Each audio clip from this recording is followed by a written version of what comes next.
Bien, le bonjour à chacun, chacune. Contente de vous retrouver aujourd'hui. Après cette première bordée de neige, en tout cas dans mon coin de pays, on poursuit nos réflexions sur le temps de l'Avent. Donc, on se prépare à Noël et on va méditer le texte de dimanche qui vient. Le texte, c'est dans Saint-Luc, chapitre 3, les versets 1 à 6. Luc 3, 1 à 6. Donc, je rappelle la démarche pour ceux qui la vivraient pour la première fois. On va prendre le temps de s'intérioriser, aller au niveau du cœur. D'ailleurs, c'est ça, méditer, prier, connecter avec Dieu, connecter avec notre âme. C'est aussi simple que ça, aller à l'intérieur de soi. Donc, c'est une démarche à répéter volontiers tout au long de la journée par une seule grande respiration. Parfois, ça suffit à s'intérioriser. Donc, puis c'est dans ce temps-là qu'on devient plus disposé à voir les merveilles de Dieu dans notre quotidien. Donc, je vous encourage à renouveler cette expérience au fil de votre quotidien, au fil des minutes qui passent dans votre journée. Donc, on va commencer par s'intérioriser, aller à l'intérieur. Ensuite, je vais lire le texte. Suite à quoi, on va prendre une petite minute de silence. Ensuite, je vais vous faire un petit homélie, un commentaire de l'Évangile. Puis ensuite, on va arrêter l'enregistrement pour avoir un temps de partage avec ceux qui sont là en temps réel. On plonge, on est prêt? Au nom du Père, du Fils et du Saint-Esprit. Amen.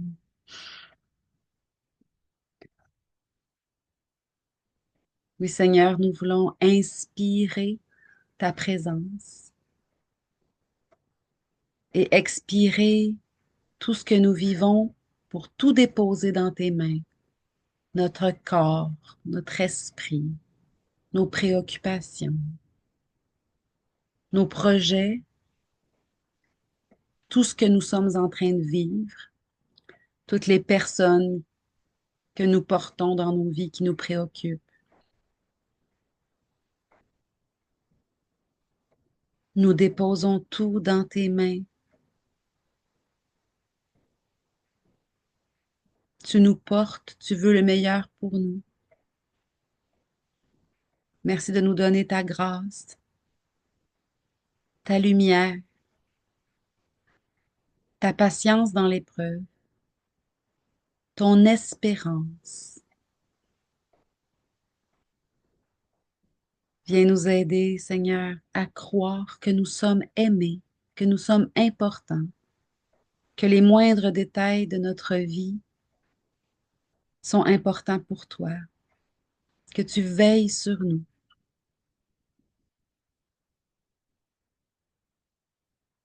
Viens nous donner l'intelligence des Écritures, que nous puissions te porter, porter ta marque en nos vies, au cœur de notre quotidien, que nous puissions nous rappeler ta présence, ton amour.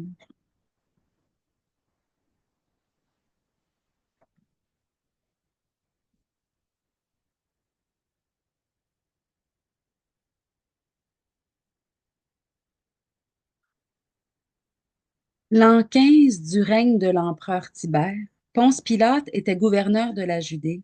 Hérode étant alors au pouvoir en Galilée, son frère Philippe dans le pays d'Ithurée et de Traconitide, Lysanias en Abilène, les grands prêtres étant Anne et Caïphe, la parole de Dieu fut adressée dans le désert à Jean, le fils de Zacharie. Il parcourut toute la région du Jourdain en proclamant un baptême de conversion pour le pardon des péchés, comme il est écrit dans le livre des oracles d'Isaïe le prophète. Voix de celui qui crie dans le désert, préparez le chemin du Seigneur, rendez droit ses sentiers. Tout ravin sera comblé, toute montagne et toute colline seront abaissées. Les passages tortueux deviendront droits, les chemins rocailleux seront aplanis, et tout être vivant verra le salut de Dieu.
Le début de l'évangile d'aujourd'hui, ben, c'est l'évangile de dimanche. Euh, Dimanche, ce sera le 8 décembre. D'ailleurs, je souhaite bon anniversaire de mariage à tous ceux qui se sont mariés le 8 décembre. Je vous aime. L'an 15 du règne de l'empereur Tibère, Ponce Pilate étant gouverneur de la Judée, Hérode étant alors au pouvoir en Galilée, son frère Philippe dans le pays d'Iturie de Traconitide, Lysanias en Abilène et les grands prêtres étant Anne et Caïphe. Qu'est-ce que ça nous fait, ça, dans notre vie? Qu'est-ce que ça change qu'on sache ça? Ça change que c'est historique. C'est à ce moment-là. Si, ah, Jésus, y a-tu vraiment. Aujourd'hui, on entend jusqu'à des gens qui disent jusqu'à ça. Ouais, mais Jésus, on ne sait même pas s'il a existé. T'as pas fait beaucoup d'histoire de l'humanité pour dire ça. Parce que Jésus, il a existé. Jean le Baptiste, on parle de Jean le fils de Zacharie. C'est pour ça qu'on nomme tout ce monde-là. C'est eux autres qui étaient au règne, le pouvoir était à lui, lui était là, l'autre était là. C'était à cette époque-là que Jean. Puis là, c'est drôle parce qu'on parle de qui est au pouvoir pour replacer l'époque historique, là, pour replacer de quel moment historique on parle, de quel jour, de quel mois, quasiment. Les grands. Puis là, bon, il est question des Romains, puis du règne de l'Empire romain. Puis les grands prêtres, ben là, c'est la religion juive de cette région-là, parce que l'empereur, le gouverneur, puis ceux qui sont au pouvoir, c'est plus c'est les Romains, c'est l'Empire romain qui s'étendait à ce moment-là. Les grands prêtres, c'est le peuple d'Israël. Les grands, les grands prêtres, c'était l'équivalent des gouverneurs romains, mais les grands prêtres, c'était ceux qui régnaient sur le peuple juif. Donc, c'est comme si on dit tous ceux qui sont qui ont autorité sur le plan humain, Anne et Caïphe, c'est pour les Juifs. Donc, on pose le portrait, on dresse le portrait, on pose le tableau, voilà, on est à cette époque-là, on est à ce moment-là. La parole de Dieu fut adressée dans le désert à Jean, le fils de Zacharie. Donc, Zacharie, c'était un prêtre. Il y avait plusieurs euh, groupes, hein, les Lévites, les prêtres, bref, il y en avait plusieurs, là, je ne les ai pas toutes en tête en ce moment, là, je suis désolée, mais Zacharie faisait l'office de l'encens. Il était seul dans le temple à aller faire l'office de l'encens au moment où l'ange lui annonce que sa femme va être enceinte. Puis là, il doute. Fait que là, il devient muet jusqu'à la naissance de Jean le Baptiste. C'est lui, Zacharie. La parole de Dieu n'est pas adressée aux grands prêtres pour que les grands prêtres l'annoncent. La parole de Dieu est adressée dans le désert. C'est sec, ça, le désert. C'est pas agréable, ça, le désert. Il fait très chaud le jour et très froid la nuit. Il y a des insectes qui piquent et qui tuent. Il y a des serpents qui mordent et qui tuent. Il n'y a pas beaucoup d'eau. Il n'y a pas beaucoup de nourriture. C'est pas agréable. Et dans nos vies, il y a de ces déserts. C'est là que Dieu parle le plus fort. Le buisson ardent, Moïse, c'était dans le désert. Il y en a plusieurs, là, parce que la région désertique, là, je vais vous le montrer. J'avais dans le cœur de vous. À la fin de nos Bibles, il y a toujours des cartes. Puis là, on peut aller lire la petite légende qui dit ça, c'est à l'époque de l'Ancien Testament, ça, c'est à l'époque du Nouveau Testament, ça, c'est à l'époque des voyages de Saint-Paul. Il y a plusieurs cartes souvent. Plus la Bible est, c'est une grosse édition, plus il y a de cartes. Là. Des fois, dans les petites Bibles, il y en a juste une ou il n'y en a pas du tout. Là, mais, donc, c'est ça ici. Fait que là, il nous nomme, là, c'est un tel qui était gouverneur à telle place, puis tout ça, là. Jérusalem est dans... coin-là. Puis la région du Jourdain, c'est ça ici, là, le Jourdain, jusqu'à la mer, euh, jusqu'au lac de Tibériade, là. Puis jusqu'à la mer, là, mais fait que voilà, le Jourdain est là, puis il y a beaucoup de désert alentour. Puis lui, il parcourt tout ça en proclamant un baptême de conversion pour le pardon des péchés. Les gens qui vivent un désert, on en vit tous. À un moment donné, tu te dis, ah non, non, là, j'en peux plus, là. C'est assez. Fait que là, tu es prêt. Quand tu dis c'est assez, il faut que ça change. C'est là. Ben, en tout cas, pour moi, mais je sais que c'est pareil pour tout le monde. Quand on dit ça suffit, c'est là qu'on est prêt à aller dans le désert rencontrer Jean, le précurseur du Sauveur. C'est là qu'on est prêt à aller s'adresser à quelqu'un puis dire au secours, là, j'en peux plus. Il me semble que c'est Dieu dont j'ai besoin. Ah oui? Bon. Tu es prêt à aller là où ça fait mal? On va aller mettre ça dans les mains de Dieu. Puis là, la personne, Jean le Baptiste dans ce cas-ci, nous offre Dieu, nous présente Dieu, nous tourne vers Dieu, nous aide à aller vers Dieu. Mais dans notre quotidien, mes chers amis, parce que là, cette démarche-là, vous l'avez tous déjà vécue, là, tu sais, de dire, hey, là, il me semble que j'ai tout essayé pour aller mieux ou pour être plus sereine, puis ça ne marche pas. Fait que je vais me tourner vers quelqu'un qui va me parler de Dieu parce que Dieu ne s'impose pas, puis il attend qu'on ait vraiment besoin de lui pour s'offrir. Mais c'est pareil dans notre quotidien, au jour le jour. Faut avoir, ben faut. C'est quand on a besoin de Dieu qu'on se tourne vers lui. Donc, l'idéal, c'est de se tourner vers lui le plus souvent possible. La conversion, elle est là. Donner notre temps. Notre désert, c'est quand on est loin de Dieu. Et souvent, notre désert se trouve dans le centre d'achat, plein d'affaires, plein de cadeaux, puis là, l'argent circule, puis ça, les repas dans les restaurants, puis là, c'est l'abondance, puis à l'intérieur, c'est le désert. Le désert, c'est quand on a soif, quand c'est sec à l'intérieur, puis qu'on a soif de quelque chose de plus nourrissant, de plus, de plus hydratant.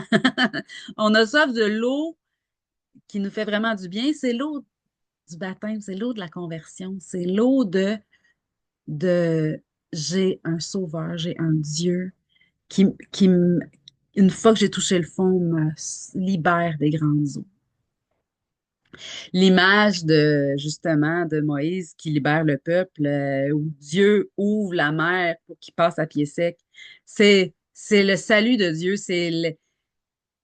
et tout être vivant verra le salut de Dieu. Ça se termine comme ça aujourd'hui, là.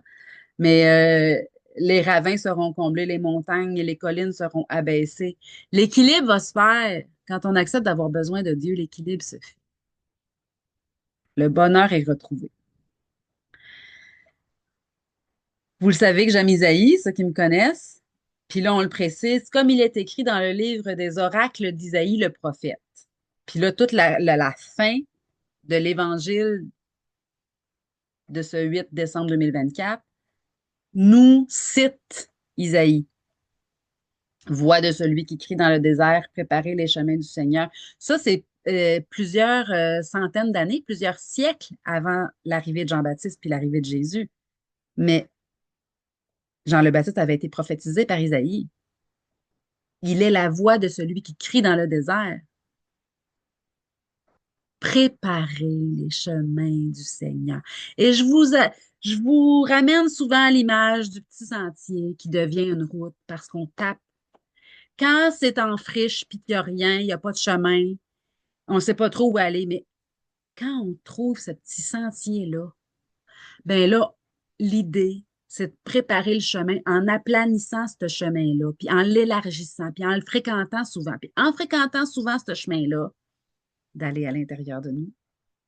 C'est là qui est Dieu. C'est là qui est le désert aussi. Tout est là, à l'intérieur de nous. Le ciel est en nous. L'éternité est en nous. Dieu est en nous. En aplanissant ce chemin-là de fréquentation de le petit en nous, le fragile, c'est lui qui a besoin de Dieu. Celui qui est capable tout seul. L'adulte en nous, le grand capable tout seul, n'a pas besoin de Dieu. Aplani- Aplanissons ce chemin. Puis, je vais oser le dire, là, mais c'est gênant parce que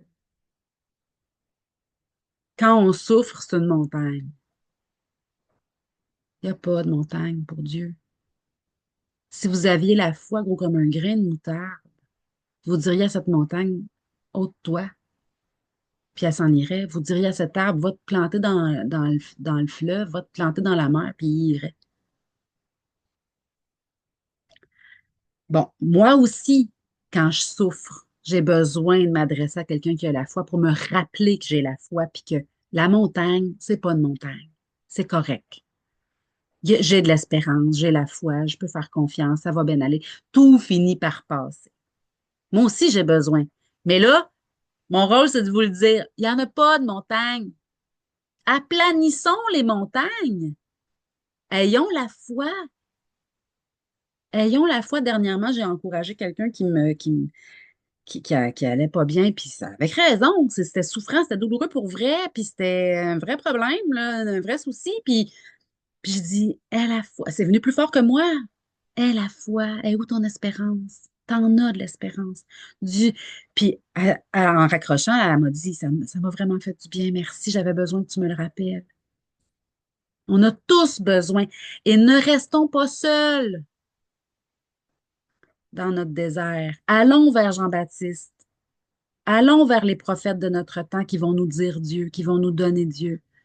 Ne, pas- ne restons pas seuls avec nos montagnes, par pitié. Le but, c'est de... Puis, oh, je vais me gâter. Les, là, on médite les évangiles avec cette démarche-là qu'on vit, là, avec une vie qui rayonne les vendredis matins. C'est ça notre démarche. Mais ça pourrait être autre chose. Ça pourrait être, entre autres, de méditer l'Ancien Testament. Et à la messe du dimanche, ceux qui fréquentent la messe du dimanche, il y a 4 lectures le dimanche. Une lecture en premier de l'Ancien Testament, puis là, il y a, il y a l'embarras du choix parce qu'il y a beaucoup de choses. Puis c'est toujours prévu partout dans le monde. C'est le même texte, là. Les mêmes textes, d'ailleurs. Partout dans le monde, là. C'est pas moi qui choisis, là. Le premier texte qu'on entend, c'est celui de l'Ancien Testament. Le deuxième texte, c'est le psaume. Il y en a 150. Fait que sur une année liturgique, on fait le tour de presque toutes les psaumes. Sur les 3 années liturgiques. Après ça, la deuxième lecture, là, comme le troisième texte qu'on entend, souvent le psaume est chanté d'ailleurs. La deuxième lecture, c'est le Nouveau Testament. Il y a quatre évangélistes, Matthieu, Marc, Luc et Jean. Donc, l'évangile est un de ces quatre-là. Mais juste avant, c'est dans le Nouveau Testament. Donc, les textes de Saint Paul, les lettres, les épîtres, euh, tout ce qui vient dans notre Bible après les évangiles. Et, euh, et ensuite, il y a l'acclamation, Alléluia, Alléluia. Puis là, il y a un petit bout d'évangile pour acclamer. Attention, attention, ouvrez l'oreille, là. Ça va être l'évangile. C'est-à-dire, il va être question de Jésus spécifiquement. C'est pour ça qu'il faut prêter attention parce que Jésus, il est le Verbe du Père. Il est le Verbe aimé, incarné. Il est la voix du Père. Il est le Père, il respire. En parlant, on expire de l'air. Ben c'est Jésus, ça, qui se donne à nous. Attention, attention. Alléluia, Alléluia. Dieu soit loué. Jésus, Jésus s'en vient. Mais moi, là, ma préférence, c'est l'Ancien Testament, les prophètes. Parce que ça me parle de moi. J'ai le droit de voir que c'est Dieu qui me parle. J'ai le droit de voir que c'est des signes de Dieu parce que les prophètes qui sont dans la Bible, c'est ça qu'ils ont vécu. Puis ça s'est avéré que c'était vrai. Fait que c'est pareil pour nous. Puis aujourd'hui, le premier, c'est dans le, le livre de Baruch, un tout petit prophète, quelques chapitres. Jérusalem, quitte ta robe de tristesse et de misère et revêt la parure de la gloire de Dieu pour toujours, virgule. C'est même pas fini, là, la phrase. Donc, je recommence. Jérusalem, ça c'est euh, euh, Jeanne, je dis des noms fictifs, là. Jeanne, Marie-France, Nicole, Gilles, Francine, Serge, des noms fictifs, là, mais donc, Geneviève, quitte ta robe de tristesse et de misère et revêt la parure de la gloire de Dieu pour toujours. Enveloppe-toi dans le manteau de la justice de Dieu, mets sur ta tête le diadème de la gloire de l'Éternel. C'est, c'est ça, la vérité.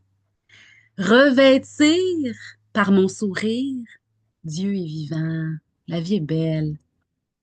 Choisis la vie, choisis l'espérance. Puis, mais attention, mets le manteau de la justice de Dieu. Sois droit de toutes tes forces. Puis, dans tes incapacités à être droit, supplie la miséricorde de Dieu. Fais de ton mieux, comme un enfant qui fait un beau dessin. Puis là, son parent fait Waouh! Qu'est-ce que c'est? C'est vrai, des fois, l'enfant, il est tout petit, puis il veut faire plaisir. Mais nous, c'est ça, notre vie. On essaye de faire plaisir à Dieu, puis ça arrive qu'on est maladroit. On est tout petit. On est tout petit. On est tout petit. Et c'est merveilleux. Dieu va naître dans une étable. Il n'a pas peur de notre petitesse. Il aime notre petitesse. Il veut s'incarner en nous. Revêtons cette gloire qui nous dépasse, cette beauté, ce diadème de splendeur. Et pour ça, je vous partage en terminant une grâce des derniers jours que je pense et que j'espère cultiver chaque jour de ma vie, que je pense que c'est un objectif que je me... Dieu me demande, moi, chaque jour d'écouter la parole de Dieu. C'est ma vie. C'est le centre de ma raison de vivre, c'est de porter la parole de Dieu avec un grand P. Puis pour ça, il faut que je me mette à l'écoute. Puis c'est pas juste en lisant la Bible, mais bon, entre autres, moi, je commence mes journées en lisant la Bible. Mais en m'ouvrant à la voix de Dieu qui me dit qu'il m'aime. C'est ça l'idée, là. Puis moi, pour moi, ça passe par la Bible. Puis la deuxième étape dans mes journées, c'est d'accueillir sa tendresse. Comment on fait pour accueillir la tendresse? Je disais, Seigneur, OK, je veux bien là, que ce soit ma mission de vie d'accueillir ta tendresse. Parce que comment dire aux gens que tu les aimes? Ben, c'est en accueillant que tu m'aimes. Puis en disant, ben, comment j'ai fait pour l'accueillir? Puis comment accueillir la tendresse de Dieu? Voilà une petite révélation, une petite lumière que j'ai eue. Je ne savais pas comment. Puis là, j'ai eu l'idée, ah, je vais te dire merci pour toutes les, tu sais, pour dernièrement, comment que je l'ai vu ta tendresse. Puis là, je me suis mis à énumérer des raisons de dire merci, là, ma gratitude. Hey, merci mon Dieu pour ta tendresse parce que je l'ai vu dans telle providence à la Saint-Vincent-de-Paul, il y a telle affaire qui est arrivée, puis ça vraiment, j'ai vraiment compris que c'était toi qui me disais que tu m'aimais dans ça. C'était trop précis comme truc que j'avais besoin. Puis, bon, etc. Merci pour en reconnaissant la tendresse passée, dans le passé, la tendresse de Dieu qui s'est donnée à nous. Ça m'ouvre les yeux, ça nous ouvre les yeux à celle qui va se passer dans l'aujourd'hui d'aujourd'hui. Et après avoir dit merci, j'ai dit, ben, continue. C'est le meilleur moyen. Puis ça, c'est pas la première fois que je vous le dis, mais c'est tellement prophétique pour notre monde que je le répète. Le meilleur moyen de dire merci à Dieu, c'est de dire continue. Encore, encore, comme un enfant qui dit encore quand il fait des chatouilles. Encore!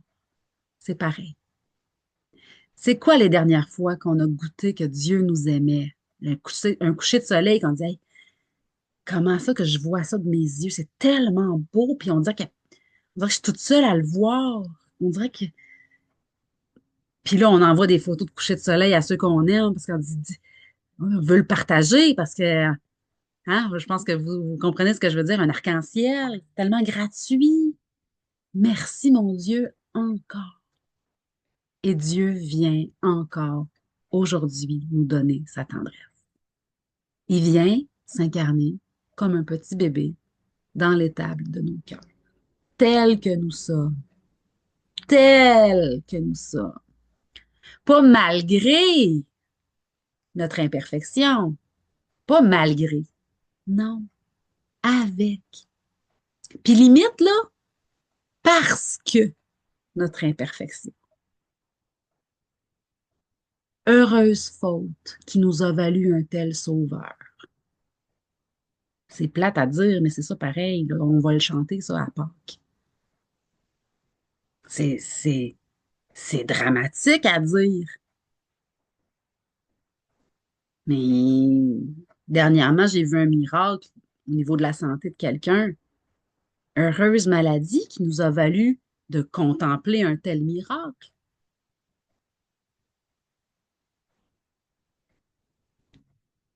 Dieu veut s'incarner dans nos vies. Aplanissons le chemin de notre intériorité. Aller se brancher à la source qui est dans nous. Puis que les hautes montagnes et même les petites collines soient abaissées dans notre cœur. Ayons la foi, ayons confiance. Soyons des porteurs de ce flambeau, de cette lampe, de cette lumière. Ayons des vies qui rayonnent, mes chers amis. Portons la lumière de l'amour de Dieu qui nous aime. Oui, Seigneur, encore, continue ton œuvre dans nos vies. Viens accomplir tes miracles en nous et dans le cœur de toutes les personnes qui nous entourent, qui nous côtoient. Donne-nous de voir, de contempler, de disposer à te rendre gloire, à porter sur notre tête le diadème de ta splendeur. Gloire à toi pour tout ce qui est beau dans nos vies. Et nous mettons notre espérance en toi pour tout ce qui est plus difficile. Donne-nous, donne-nous la grâce de penser à toi pour tout te remettre, tant le beau que le moins beau. Viens t'incarner en nous. Nous voulons te porter en nous, dans nos cœurs, autant, si possible, que Marie t'a porté dans son sein, dans son ventre. Nous voulons te porter de toutes nos forces